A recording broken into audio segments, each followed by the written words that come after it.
Once approved, you can now see on the right-hand side when we hit refresh that we're now into phase 4, the 3 ticks for the different phases, and you can see that it's in production and we're building out a gallery.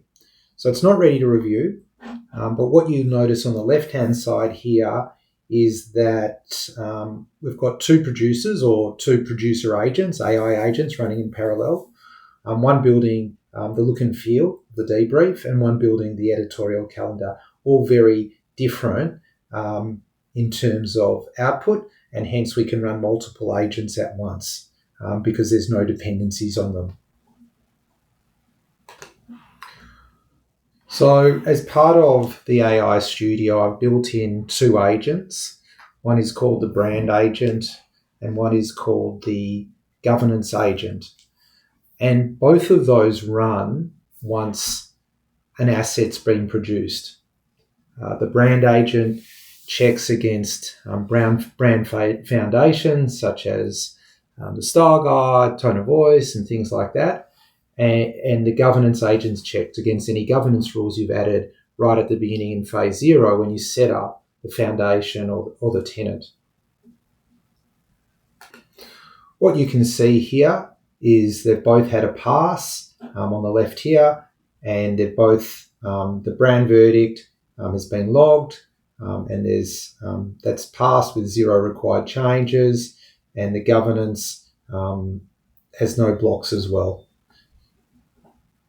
It is now going to render the operator surface for human in the loop review. So wave 1's now done, and we can now check in the gallery for approving things. So there's 3 things to review and approve. The first one is the sort of the layout of each edition of the newsletter, a header image. The second thing is the style guide. And the third thing is the editorial calendar. To view these things in full or to edit them, you either click on any of these buttons.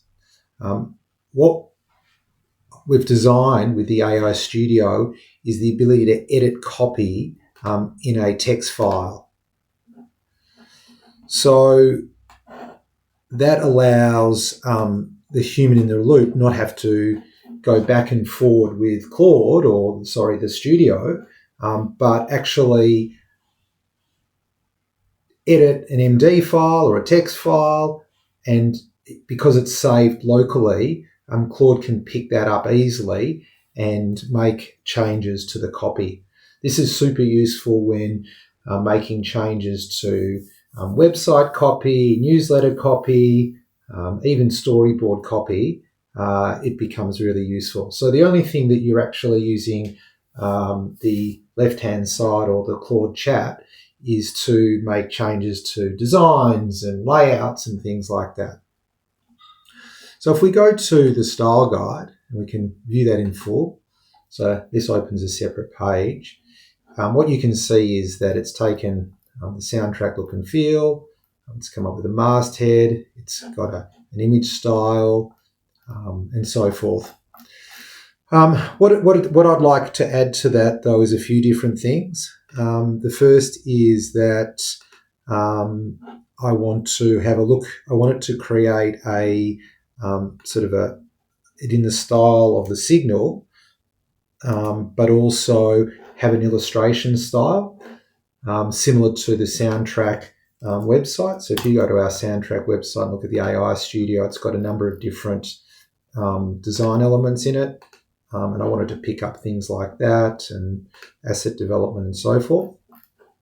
So what I'm going to do is go into the chat for the debrief look kit number 01. I want you to pick up elements from the attached. So I'll just drop an image. It includes a icon for the newsletter like we do for the Signal.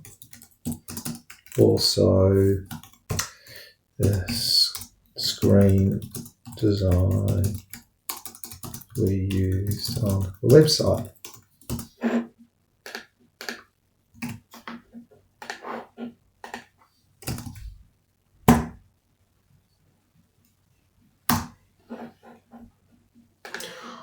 Whilst the agent's building the new style guide, I asked it to update the editorial backlog, suggesting the layout's fine, but can you get more of at least up to 10, and have a read of the Notion board. So one of the great things you can do with Claude is connect it to databases and different systems like Notions, and you'll see that I've created a Notion board of learnings that are happening as we build the AI studio. So it's actually gone ahead and it's using the Notion query and querying those data sources whilst we also build out the debrief look kit. So after making those changes, the producer's gone ahead and created a new version of the debrief look kit, which you can see here. And you'll see it's added a icon as well as a screenshot look and feel for it. So I can go ahead and approve that now. And we'll move on to producing the rest of those assets. Once approved the brown foundations and the initial templates, what you'll notice here, Wave 2 fired up, and it actually has 5 producer agents running in parallel, which is pretty cool. And it's doing a whole lot of different things along the way, which will be produced and will show in the asset gallery shortly.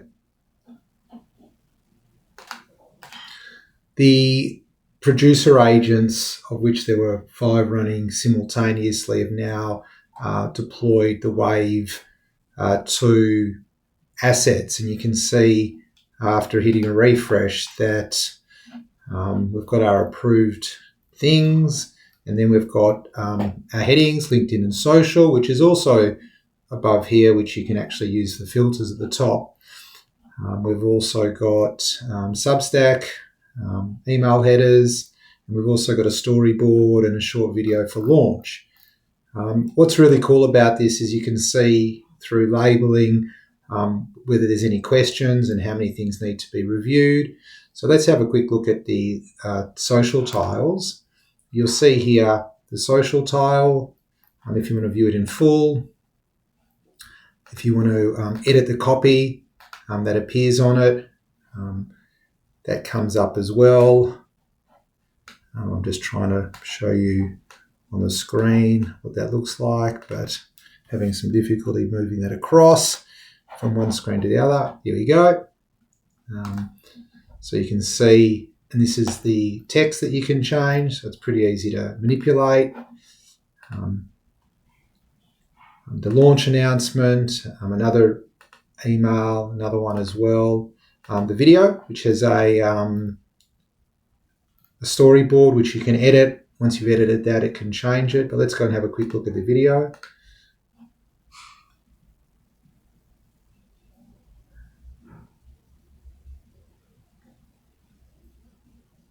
More of a slideshow, all created with Claude Code.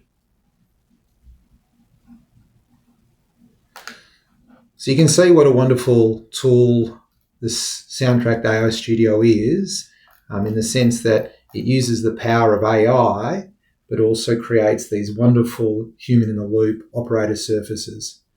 To manage this and to approve all these assets, the human-in-the-loop would go through asset by asset, probably dedicating anywhere from 15 to 30 minutes per asset and complete the task.